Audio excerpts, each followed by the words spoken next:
and as someone who follows these things day in and day out, you really gave us a wonderful tour d'horizon, to use the phrase you might use at headquarters.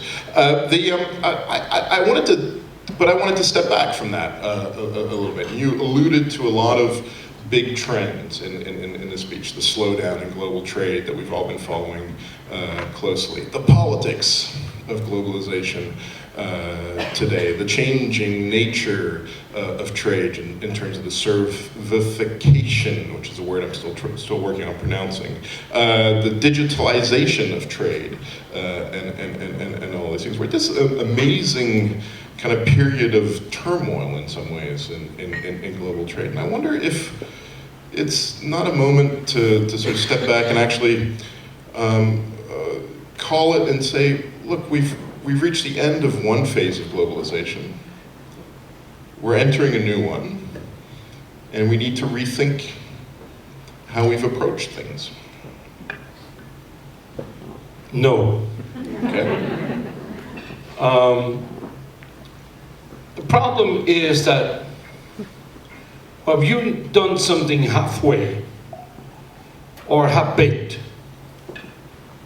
and then you don't like the cake, then you can't blame the recipe. You know, you can't say, oh my God, this is no good. You know, you didn't bake it, you didn't put everything that was in it, that had to be in it.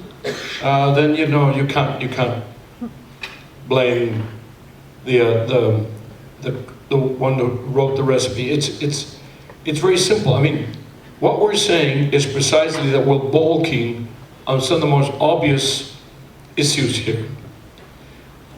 Let me just give you a little number. We document blow by blow, country by country, action by action, legislation by legislation, code, regulation by regulation of a protectionist nature. And we report twice a year to the G20. Since 2008, there have been 1,441 protectionist measures that have been taken. Now, crises get the best out of us and also get the worst out of us. And when it comes to protectionism, it's kind of the dark side that comes out. And I mean, I remember vividly, this was just the leaders of the largest economies in the world, plus a few bystanders like myself, in the room.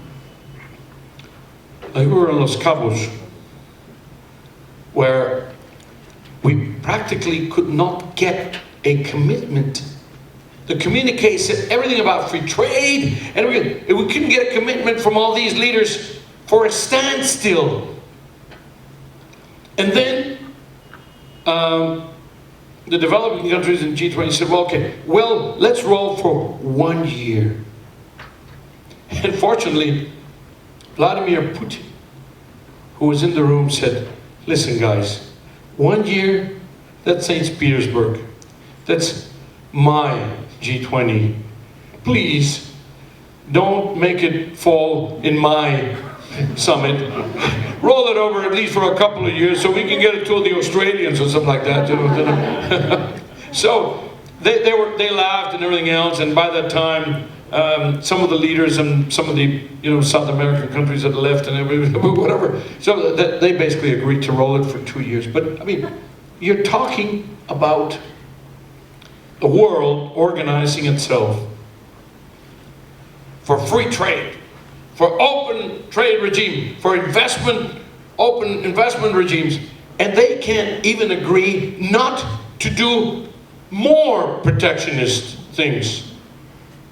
Now, today, there's been such a wide array and such an accumulation of protectionist measures that you would actually have to call for a rollback. So, when you say, we've done that, been there, what about entering a new area? Let's take stock. You say, no, let's take stock of all the homework we got. And then where we kind of exhausted all these avenues that I referred to, you know, and done the best out of each one of them, and it's kind of squeezed every one of them.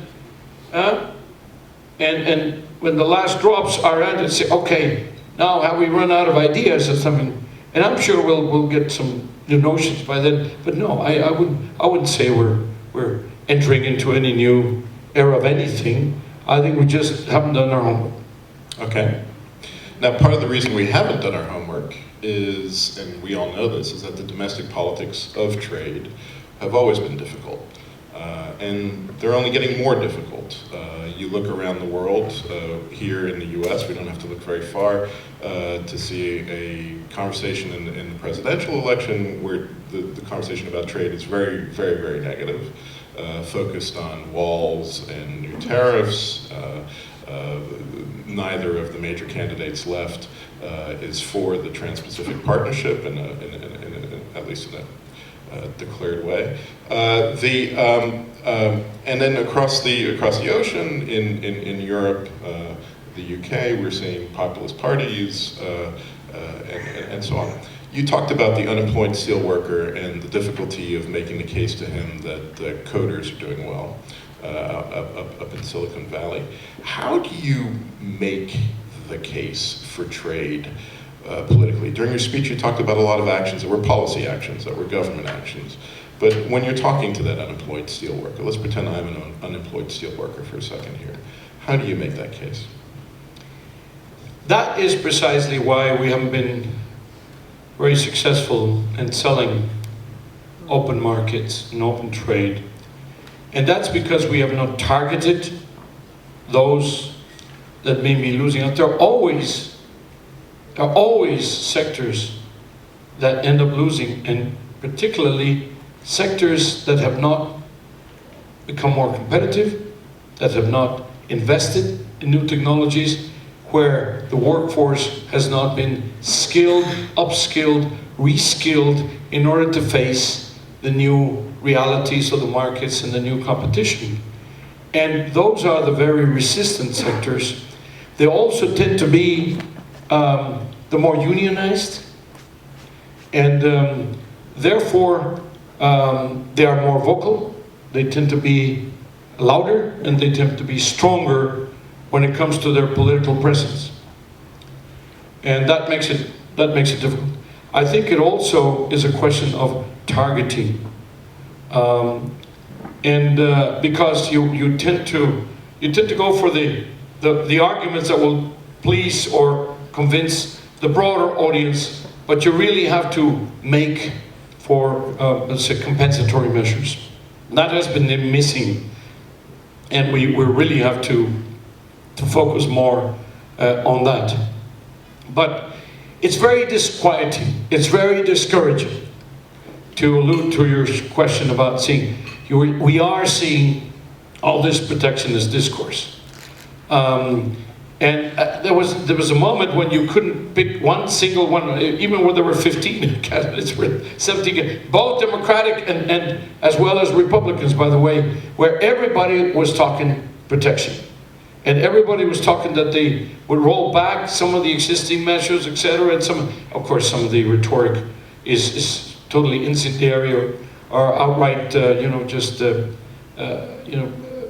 of control. But even the more moderate type of discourses are kind of lined with some anti-free trade discourse. Now, again, we've just come out of the greatest economic and financial crisis of our lifetimes. No use comparing it to the 30s. Nobody was alive then, and said that people don't remember, there were completely different circumstances. So we lost tens of millions of jobs.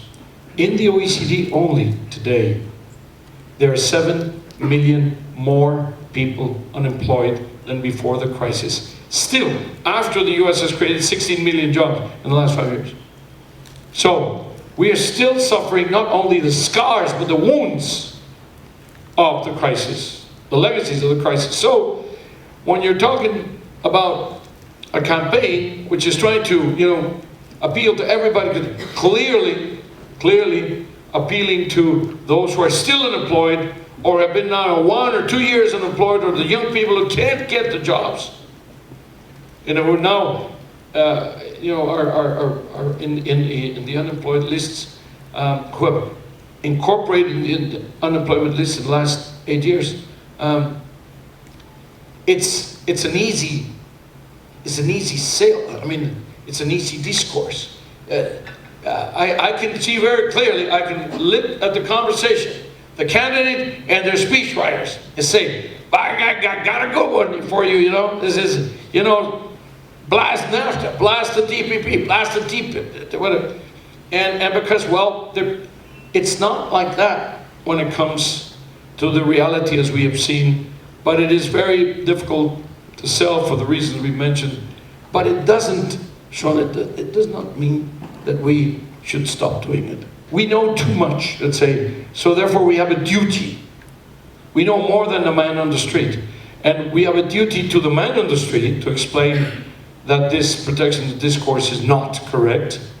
And second, we owe it to him because he will be better off by pursuing, he's got a better chance by pursuing open trade policies.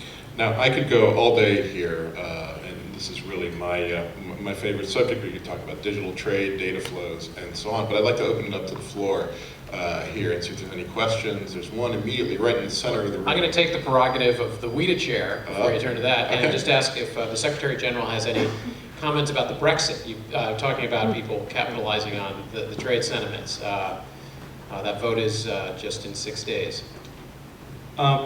This is interesting because I suppose the UK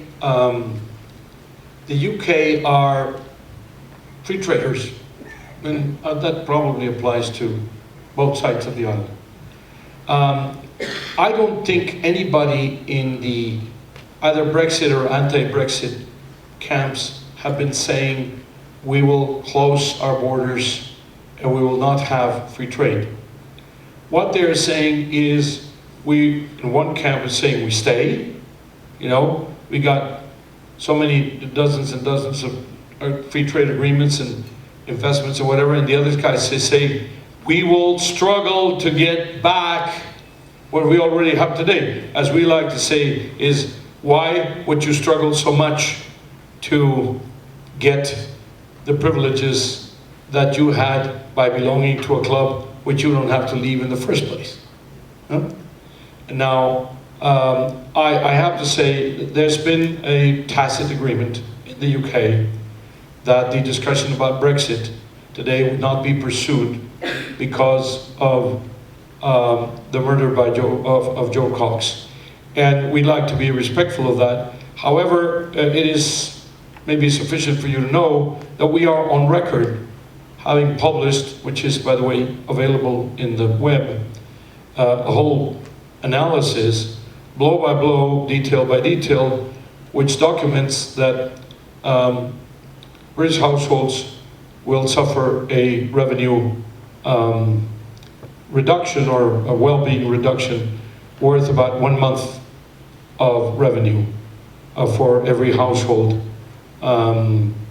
depending on the modalities, etc., from 2,000 to 5,000 pounds per year, depending on which of the different outcomes and different strategies that are chosen or possible. But what I will simply close by saying, I launched this in the London School of Economics. The London School of Economics had themselves put out their own analysis. The Confederation of British Industries have put out their own analysis. And the Treasury of the UK put out their own analysis. A little later, the IMF came up with some analysis. And so I say this because these are all credible, powerful, objective, neutral institutions. And all had one thing in common. They all came out negative. Yeah. So, my colleague Chris Giles this week wrote something that I never thought I'd saw published in the FT, is that he'd found the one issue on which all economists agree. And that seemed to be that Brexit was a negative.